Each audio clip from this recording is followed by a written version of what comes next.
Guys, what is up and welcome back to a brand new video. How's everybody doing, guys? We need to talk about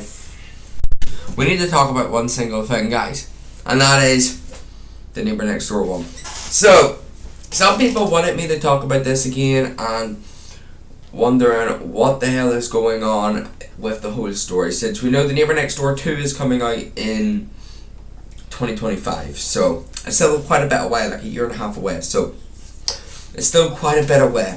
But the thing is,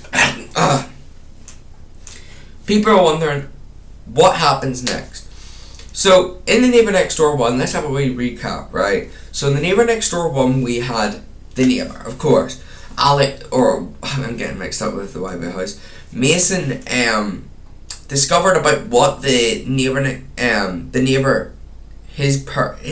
what am I saying?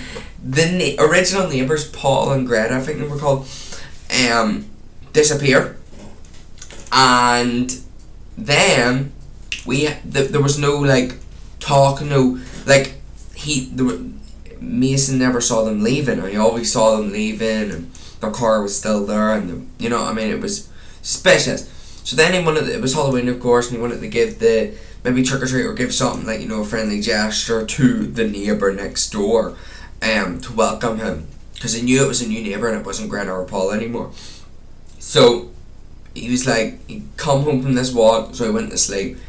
He woke up and another neighbour called Stacey was arguing with the neighbour next door, and then Mason woke up at 3 a.m. again to hear scratches and bangs and screams. So then he decided to go and he heard the front door of the neighbour's house opening, and in terms of thing, he went outside 3 a.m, followed the neighbour who was going somewhere. Then he caught him burying a body. Eventually Mason put it together to think that was Stacey, because he wanted to shut Stacey up because she was causing enough hassle. So Mason got the video, put it on a USB, and headed straight for home, but the neighbour was chasing after him, you know what I mean? So Mason decided he needed to go to the cops and fully send this to the police, get this guy sent down for his crimes. At this point he probably thought that Paul and Greta were dead, and that of course Stacey was dead as well, and who knows how other people he had killed before that. So Mason decides to think of a plan. Go over there, it's Halloween, dress up in that style, go over there when he's not looking, maybe wait until he runs out of candy or something. Let's say he does that or something, just to act normal. That's what the neighbour wanted. And sneak in, go upstairs and find more proof and all. But of course that didn't work, because as soon as he was going to do that, there was a noise downstairs. Someone had pushed him from behind, and it caused a bloody nose. We don't know fully a lot more about that case, because it's all we found was a doll mask or a baby mask or something. So there was that's probably one crazy quick thing you missed in the Neighbour Next Door, is the baby mask. If you didn't see it, it was very slight, and there was also Mason talking about seeing something, a doll or something in the background of the USB video, so maybe that'll come back in Neighbour Next Door 2. And of course the neighbour's mask is right there as well. But and the second Easter egg, which some people did recall, some people saw it, some people didn't. The neighbour's clothes. The neighbour's dressing gown. That was Grace George's dressing gown in the wide warehouse. So how did that end up there? We did kind of put it together in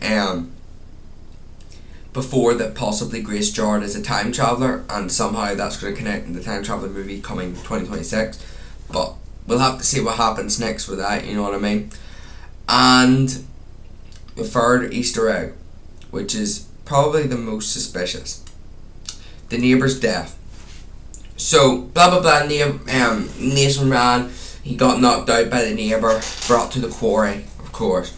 Blah blah blah, there's a big fight, the USB gets thrown over the edge by the neighbour, and then Mason pushes the neighbour off the quarry. And that's what makes people a bit suspicious. A thing you missed. In the neighbour's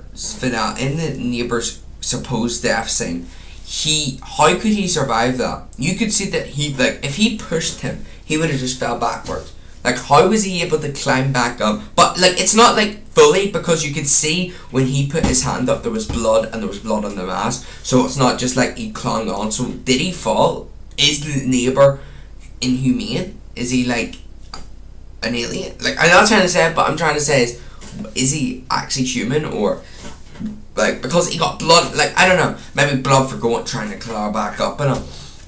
But there's also that. And also, it technically ended on a cliffhanger. Number 1, Mason. Yes, he was burning the quarry. That's crazy. What happens next? We know that the neighbour's alive, and Mason is still there. He's called the cops. Are the cops going to arrive in time?